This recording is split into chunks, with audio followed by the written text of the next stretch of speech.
what can you tell us about the crazy ride that people go on when they sit down for this movie? The crazy ride. It's meant to be terrifying. I can tell you. Look, this would be. I would tell you less than the trailer tells you. Okay, so I would say a woman as a child has a trauma, and she grows up, and that trauma comes back to haunt her, and that trauma has brought its family.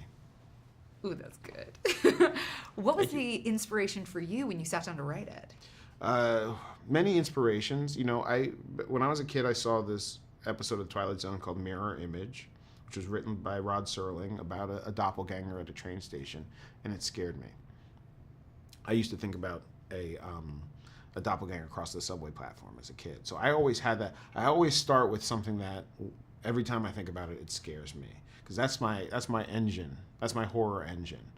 From there, I thought about what is that about, and really I studied doppelgangers. I went and this idea of the shadow self, which comes up in many cultures, many mythologies. And it tends to be this sense that there is a darker self that we suppress, and we suppress it because we are afraid of what it means, and it holds our guilts and our evil, really. So anyway, that's what was the question? You just answered it. Okay. You used something that I am terrified of. Okay.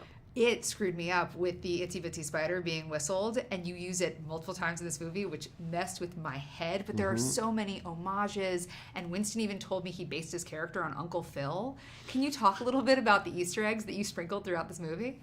Well, the Uncle Phil, that one's news to me. I had no idea that he was going for some Fresh Prince in this movie. But no, look, one of my favorite things, as you sort of noted, is when horror movies take songs that aren't scary and put them in a scene, and after the movie you're like, okay, I will never look at Beach Boys' Good Vibrations the same way again.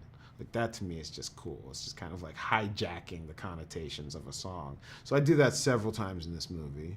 And then, I do the Easter egg game was so fun in Get Out.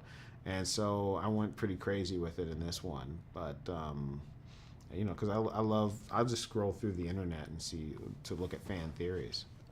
So Lupita compared doing this movie to mental gymnastics, trying to figure out how to play against yourself and said that you were invaluable.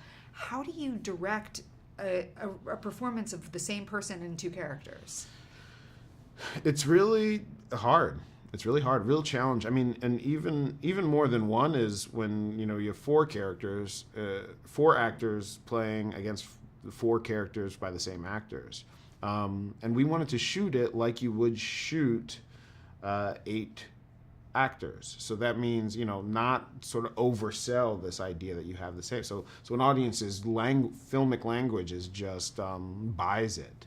Emotionally was where it was really difficult, and Lupita, the way she took on both roles was to completely submerge herself. So sometimes I had to be like, guess what? You have to start this day as this character and move to this day at the end, this character at the end of the day, and it was a special challenge. But you're there with them. I'm patient with actors, even if the clock is ticking and money is burning. There's nothing more important than the actor feeling empowered to put their skill to maximize their skill.